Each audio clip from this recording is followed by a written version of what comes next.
નમસ્કાર. Arts secondary મેઇન્સની તૈયારી કરતા ગણિત વિજ્ઞાનના વિદ્યાર્થી મિત્રો, આજે આપણે વિજ્ઞાનની અંદર ધોરણ 10માં જે આપણી લેક્ચર સિરીઝ શરૂ છે તે પ્રશ્ન બેંકને આગળ વધારીશું, જેમાં આપણે એક ગુણના જે પ્રશ્નો ચાલી રહ્યા છે તેને આગળ વધારીશું. તો ચાલો શરૂ કરીએ લેક્ચર. અને લેક્ચર શરૂ કરતા પહેલા કોમેન્ટ સેક્શનમાં #એજેસર કોમેન્ટ જરૂર આપીશું. જેટલા મિત્રો જોવા આવે છે એટલીસ્ટ એ લોકો વિડીયો લાઈક કરે એવી તો આશા રાખી જ શકાય. ચાલો, પીડીએફ તમને ટેલિગ્રામમાં મળતી હશે એવી આશા હું રાખું છું. તો ચાલો શરૂ કરીએ. રોજિંદા જીવનમાં ઉદ્ભવતી કોઈ પણ બે રાસાયણિક પ્રક્રિયાનું નામ આપો. જો અહીંયા ખાસ યાદ રાખજો, રાસાયણિક પ્રક્રિયા કીધું છે. ઉતાવળમાં જૈવિક પ્રક્રિયા ન લખાઈ જાય. ખોરાકનું રંધાવું, દ્રાક્ષનું આથવણ થવું આવશે અહીંયા, થવું, પછી ખોરાકનું પાચન વગેરે. મેગ્નેશિયમની પટ્ટીને હવામાં સળગાવતા તેમાં રહેતો અવશેષ કે પદાર્થ છે એનું નામ જણાવો. તો એ છે MgO એટલે કે magnesium oxide. MgO magnesium oxide. કયા અવલોકનો રાસાયણિક પ્રક્રિયા હોવાનું નિર્દેશન કરે છે? તો તમે એની અવસ્થા પદાર્થની જોઈને કહી શકો, પદાર્થના રંગમાં પરિવર્તન થાય, અથવા તો કોઈ તાપમાનમાં પરિવર્તન થાય, અથવા તો પ્રક્રિયા થઈ અને વાયુનો ઉદ્ભવ થાય, તો આપણે કહી શકીએ કે અહીંયા રાસાયણિક પ્રક્રિયા થઈ છે. સમીકરણ સંતુલિત સમીકરણ ક્યારે બને? તો તીર છે એની બંને તરફના એટલે કે પ્રક્રિયકો અને નિપજો બંનેના પરમાણુની સંખ્યા સમાન થાય ત્યારે. રાસાયણિક સમીકરણમાં પ્રક્રિયકો અને નિપજો કઈ તરફ દર્શાવે? તો જે તીર છે એમાં તીરનો જે એરો છે એ તરફ નિપજો હોય અને એની જે ટેલ છે એટલે કે પૂંછડી છે એરોની એ ડાબી બાજુ હશે એટલે ડાબી બાજુ પ્રક્રિયકો હોય છે. આગળ વધીએ. પ્રશ્ન ક્રમાંક 6. પ્રતિવર્તી પ્રક્રિયા એટલે શું? જો પ્રક્રિયકમાંથી નિપજ બને અને નિપજમાંથી પ્રક્રિયક બનતી હોય તો એને આપણે પ્રતિવર્તી પ્રક્રિયા કહી શકીએ. ચાલો, ત્યારબાદ આપણે આગળ વધીએ મિત્રો. તો દળ સંચયનો નિયમ. તો ઉર્જા સંચયના નિયમ જેવો છે. કોઈ પણ રાસાયણિક પ્રક્રિયામાં દળનું સર્જન નથી થતું કે એનો વિનાશ પણ થતો નથી, એ શક્ય જ નથી. ભાત, બટાકા, બ્રેડ જેવા કાર્બનિક પદાર્થોમાંથી આપણને ગ્લુકોઝ મળે છે. પહેલાના સમયમાં શ્યામ એટલે કે શ્વેત એટલે કે બ્લેક એન્ડ વ્હાઇટ જે ફોટોગ્રાફી જોવા મળતી એમાં આપણને ખ્યાલ છે સિલ્વર બ્રોમાઇડનો ઉપયોગ થતો હતો. સિલ્વર બ્રોમાઇડ, સોડિયમ, માફ કરજો, સિલ્વર બ્રોમાઇડ છે, મેં અહીંયા ભૂલથી સોડિયમ લખી દીધું છે, એ બદલ હું માફી ચાહું છું. ચાલો આગળ વધીએ. Silver bromide. ત્યારબાદ પ્રથમ ચેપ્ટર જ ચાલુ છે આમ તો હજુ આપણું. સૂત્ર જણાવવાનું છે તમારે કડી ચૂનાનું. તો કેલ્શિયમ ઓક્સાઇડ અને લોખંડ પર લાગતા કાટનું ખાસ યાદ રાખજો, Fe2O thrice into H2O. ચાલો આગળ વધીએ મિત્રો. લેડ સલ્ફેટ છે તો Pb એટલે લેડ થાય અને સલ્ફેટ એટલે SO4, PbSO4. કઈ ધાતુઓ પર કાટની અસર થતી નથી? તો સોનાને લાગે ક્યાંથી કાટ અને પ્લેટિનમ જેવી ધાતુઓ છે, બરાબર છે, સોનું, પ્લેટિનમ, એના ઉપર કોઈ ધાતુની અસર થતી નથી. બરાબર. ચાલો આગળ વધીએ. ધડાકો ઉત્પન્ન કરતા વાયુનું નામ છે હાઇડ્રોજન અને એના ઉપરથી જ હાઇડ્રોજન બોમ્બ એવું બોલાય છે. કુદરતી વિઘટનની પ્રક્રિયાઓ. તો ફળો અને શાકભાજી ખરાબ થઈ જાય તે. ઉમદા ધાતુ કયા કયા છે? તો એના ઉદાહરણ આપવાના છે સોનું અને પ્લેટિનમ, કારણ કે એમાં કાટ લાગતો નથી. લેડ નાઇટ્રેટ કયા રંગનો પદાર્થ છે? આપણને ખ્યાલ છે સફેદ રંગનો. ફોડેલો ચૂનો છે એ બીજા કયા નામે ઓળખાય? તો એ ઓળખાય છે calcium hydroxide, CaOH. Calcium oxide હશે તો CaO થાય, પણ આ હાઇડ્રોક્સાઇડ હોવાથી CaOH આવશે. હાઇડ્રોજન વાયુની શોધ કરનાર હેનરી કેવેન્ડિશ છે. યાદ રાખજો, હેનરી કેવેન્ડિશ ફરીથી ગુરુત્વાકર્ષણમાં ચેપ્ટરમાં પણ આવે છે. આરસ પહાણનું રાસાયણિક અણુસૂત્ર છે CaCO3. એ પણ IMP કહી શકાય. ઝિંક અને મંદ HCl વચ્ચેની પ્રક્રિયાઓ તમારે લખવાની છે. તો ઝિંક વત્તા HCl એટલે 2HCl, એમાંથી તમને મળશે, આમ તો જુઓ ZnCl2 મળે અને વત્તા તમે કહી શકો કે હાઇડ્રોજન વાયુ મુક્ત થાય છે. આ બગડાને બેલેન્સ કરવા માટે આપણે અહીંયા બગડો મૂકેલો છે. ચાલો, દળ સંચયના નિયમનું પાલન થાય છે. આગળ વધીએ. નેક્સ્ટ પ્રશ્ન. કડી ચૂના અને પાણી વચ્ચેની પ્રક્રિયા આપેલી છે. ચાલો આગળ વધીએ. સંયોગીકરણની પ્રક્રિયા એટલે શું? બે કે તેથી વધુ પ્રક્રિયકોમાં એક જ નિપજ બને એટલે કે X વત્તા Y તે તમને XY આપે તો એને આપણે સંયોગીકરણ કહીએ. ઘરની દિવાલો ઘોડવા માટે હમણાં જ આપણે વાત કરી ફોડેલો ચૂનો. કોડેલો નહીં આવે, ફોડેલો ચૂનો આવશે, CaOH twice. વિઘટનની પ્રક્રિયામાં પ્રક્રિયક તૂટે, માની લો કે XY પ્રક્રિયક છે અને તૂટી અને એક કે તથા વધારે નિપજ બને 2 કે તેથી વધારે તો એને આપણે સરળ નિપજો બને તો આને આપણે વિઘટન કહેતા હોઈએ. બાંધકામમાં વપરાતી જે સિમેન્ટ છે એની બનાવટમાં કયો પદાર્થ વપરાય તો કેલ્શિયમ ઓક્સાઇડ વપરાય છે CaO. વિદ્યુત ધ્રુવ એટલે શું તો વિદ્યુત વિભાજનના દ્રાવણમાં ડુબાડેલી પ્લેટિનમ કે કાર્બન સળિયા કે જેની સપાટી ઉપર રાસાયણિક પ્રક્રિયાઓ થાય. યાદ હોય તો તમને બીકરમાં 2 સળિયાઓ આપણે ડુબાડેલા હોય છે અને આ સળિયા ઉપર જે પ્રક્રિયા થાય તો આ સળિયાને જ આપણે વિદ્યુત ધ્રુવ તરીકે ઓળખાવીએ છીએ. ચલો આગળ વધીએ. હું આશા રાખું છું કે તમારા રિવિઝનમાં હું ક્યાંક ઉપયોગી થતો હોઈશ અને એટલે જ આશા રાખું છું કે વિડીયોને લાઇક કરજો અને કોમેન્ટની અંદર #HSR આપજો. આગળ જોઈએ મિત્રો તો સિલ્વર ક્લોરાઇડને સૂર્યપ્રકાશમાં રાખતા શું થાય તો એ રાખોડી રંગના પદાર્થમાં ફેરવાય છે. આયન એટલે કે લોખંડની ખીલીને CuSO4ના દ્રાવણમાં મૂકતા એ આપણને ખ્યાલ છે કથ્થાઈ રંગની થઈ જાય છે. ગેલ્વેનાઇઝ્ડ આયન લોખંડ કોને કહેવાય તો જેના ઉપર ઝિંકનું પડ ચડાવેલું હોય એને ગેલ્વેનાઇઝ્ડ લોખંડ કહેવાય. સલ્ફર ઓક્સાઇડના 2 સૂત્રો SO2 SO3 પછી SO4 લખી શકું. કયો વાયુ ધડાકાભેર તો હાઇડ્રોજન છે એ સળગી ઉઠે. તત્વના મુખ્ય 3 પ્રકાર ધાતુ અધાતુ અને અર્ધધાતુ. પદાર્થોના વર્ગીકરણનો સૌથી સરળ માર્ગ કયો છે એના ભૌતિક ગુણધર્મોની સરખામણી. અઘરો માર્ગ આમ તો નથી પણ રાસાયણિક ગુણધર્મો. ધાતુ પદાર્થોના ઉદાહરણ આપવાના છે લોખંડ તાંબુ એલ્યુમિનિયમ મેગ્નેશિયમ અને સોડિયમ. અને લાઇન ટુ લાઇન પ્રશ્નો કહેવાય મિત્રો. બરાબર રિવિઝન તમે કરો પ્રશ્ન બેંક તમે સોલ્વ કરો ઘણા બધા મારા મિત્રો પણ પ્રશ્ન બેંક સોલ્વ કરાવે છે બટ કહેવાનો તાત્પર્ય એ જ છે કે આ અલગ કેમ છે તો આ એટલા માટે છે કે એનસીઆરટી ચોપડીની એક લાઈન પકડી છે આપણે જે રીતના 10મા ધોરણના બોર્ડની પરીક્ષા આપવા જતો વિદ્યાર્થી તૈયારી કરે કંઈક એવા પ્રકારની. તો ચાલો શરૂ કરીએ આગળ સમય નથી બગાડતા. આગળ વધીએ છીએ મિત્રો. નેક્સ્ટ ધાતુના કોઈ પણ 2 ગુણધર્મો તમને જે તમને યાદ આવ્યા ટાઈમે એ તમે લખી શકો. એના ગલનબિંદુ ઊંચા હોય એ અવાજ કરે કે પછી એનામાં તળાવપણાનો ગુણધર્મ છે એને ટીપી શકે જે તમને યાદ આવે તમારે 2 લખવાના કીધા હતા એટલે. Polyvinyl chloride PVC. અધાતુના આના કરતા ઉલટા છે બરાબર એને ટીપી ન શકાય તાણી ન શકાય ગલનબિંદુ પહેલા કરતા ઉત્કલન બિંદુ પહેલા કરતા બંને નીચા હોય. ધાતુઓના ગલનબિંદુ કેવા હોય ઊંચા હોય. ઉદાહરણ છે નીચું ગલનબિંદુ ધરાવતી કોઈ પણ 2 ધાતુ અપવાદ રૂપે છે. એક મર્ક્યુરી છે અને બીજો લેડ એટલે કે શીશુ છે. કાર્બનનો અપરરૂપ હીરો અને ગ્રેફાઇટ છે. અયસ્ક યાદ રાખજો IMP છે પરીક્ષા માટે પણ. જે ખનિજોમાંથી ધાતુ લાભદાયી રીતે નિષ્કર્ષિત કરી શકાય અને અયસ્ક કહેવાય. મુક્ત અવસ્થામાં મળતી ધાતુઓના નામ જણાવો. સોનું ચાંદી પ્લેટિનમ અને કોપર. આને આપણે ક્યાંય અયસ્કમાંથી તારવવા પડતા નથી. સક્રિયતાના આધારે ધાતુઓના પ્રકાર તો નીચી સક્રિયતા ધરાવતા મધ્યસ્થ અને ઊંચી અને સક્રિયતા શ્રેણી પણ યાદ રાખજો.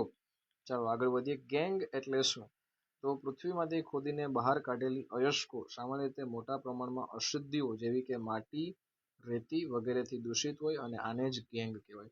સિન્નાબારનું જે અણુસૂત્ર છે HGS છે. મર્ક્યુરીની કાચી ધાતુ જણાવો તો એ જ સિન્નાબાર છે. આગળ વધીએ મિત્રો. નેક્સ્ટ પ્રશ્ન ભુંજન એટલે શું તો સલ્ફાઇડની કાચી ધાતુને વધુ પ્રમાણમાં હવાની હાજરીમાં સખત ગરમ કરતા તે ઓક્સાઇડમાં ફેરવાઈ જાય. બસ આને જ ભુંજન એ પદ્ધતિ છે યાદ રાખજો. કેલ્સિનેશન એટલે શું અને IMP પ્રશ્ન કહી શકાય. કાર્બોનેટ જે કાચી ધાતુને મર્યાદિત પ્રમાણમાં દવાની નહીં હવાની હાજરીમાં સરખું ગરમ કરતા તે ઓક્સાઇડમાં ફેરવાય આ પદ્ધતિને કેલ્સિનેશન કહેવાય. રેલવેના પાટા અને તિરાડ પામેલા મશીનના ભાગો શેનાથી જોડવાય તો થર્મિટ પ્રક્રિયાથી. કઈ પ્રક્રિયાથી થર્મિટ. અને થર્મિટ પ્રક્રિયા મિત્રો મોટા પ્રશ્નમાં પણ મોસ્ટ IMP છે. એનોડ પંપ એટલે શું તો વિદ્યુત વિભાજનમાં દ્રવ્ય અશુદ્ધિઓ દ્રાવણમાં જાય છે અને અદ્રાવ્ય અશુદ્ધિઓ છે એનોડના તળિયે નિક્ષેપિત થાય છે. લોખંડનું ક્ષારણ અટકાવવા માટે એને રંગ કરો તેલ લગાવો એને ગેલ્વેનાઇઝ કરો એને ગ્રીઝ લગાવો બરાબર જે લગાવો.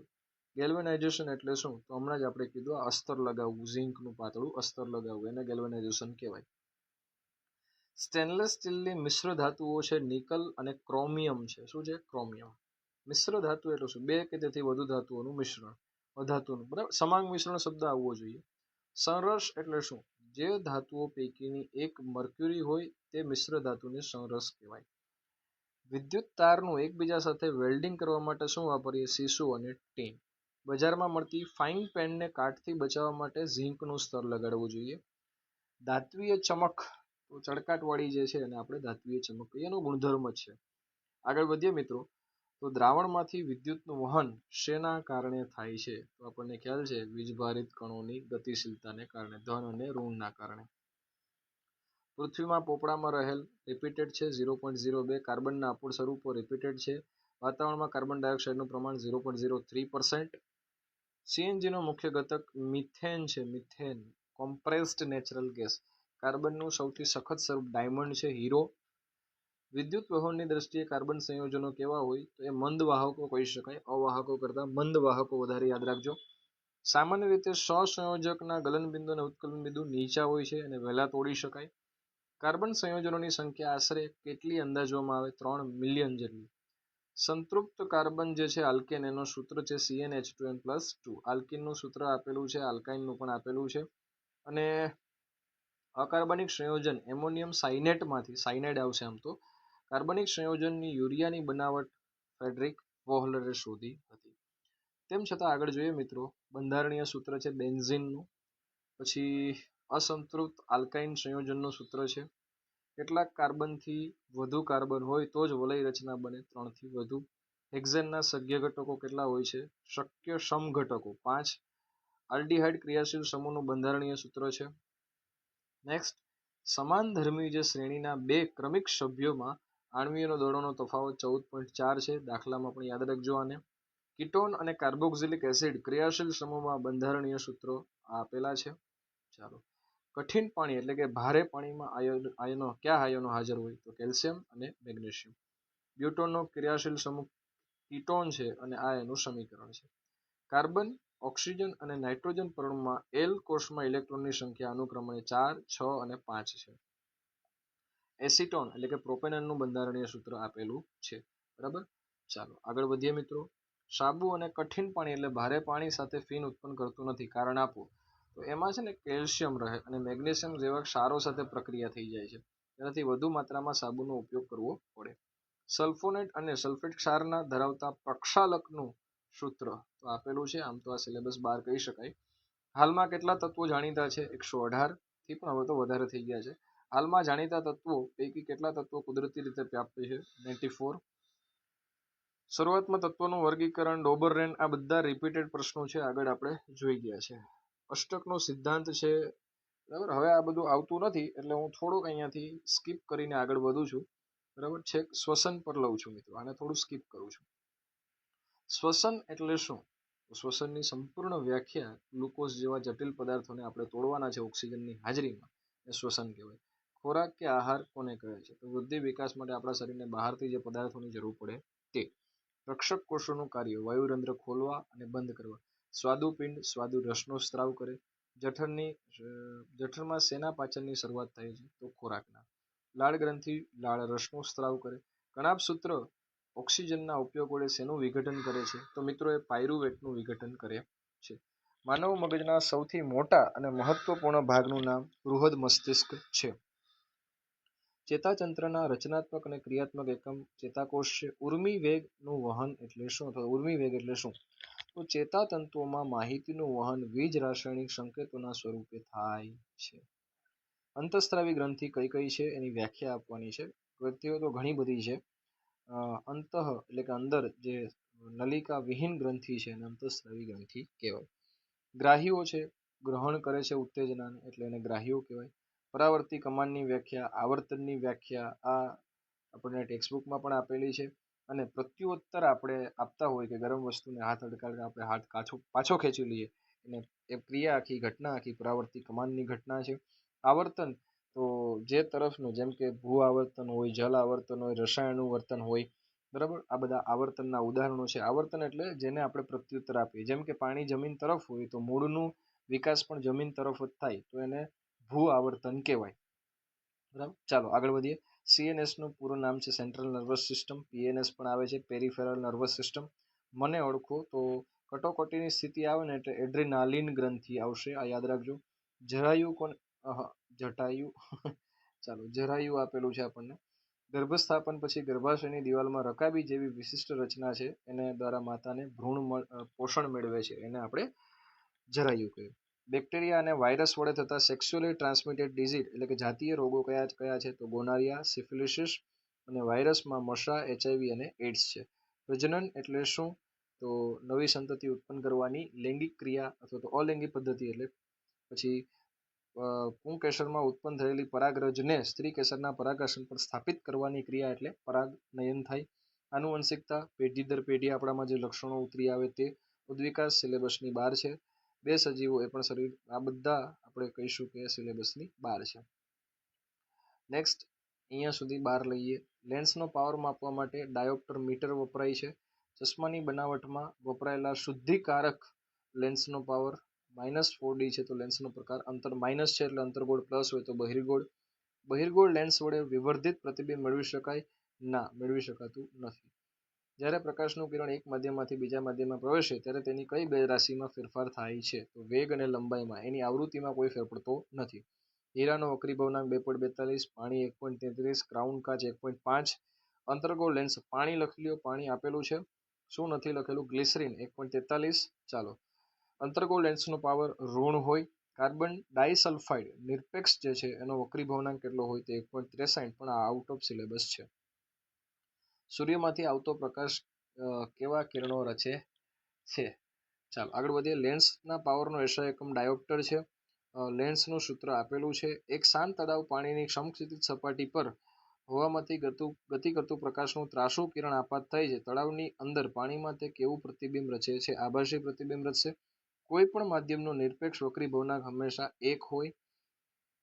કયા દ્રવ્યની પ્રકાશીય ઘનતા હીરોની સૌથી વધારે હોય? ડાયમંડની.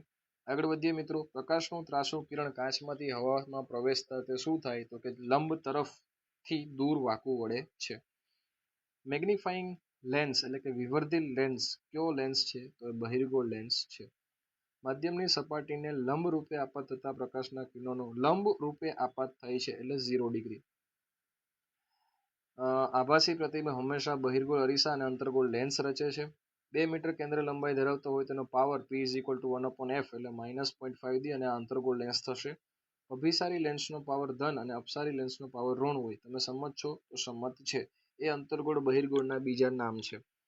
વક્રીભવનાંકનો એકમ નથી.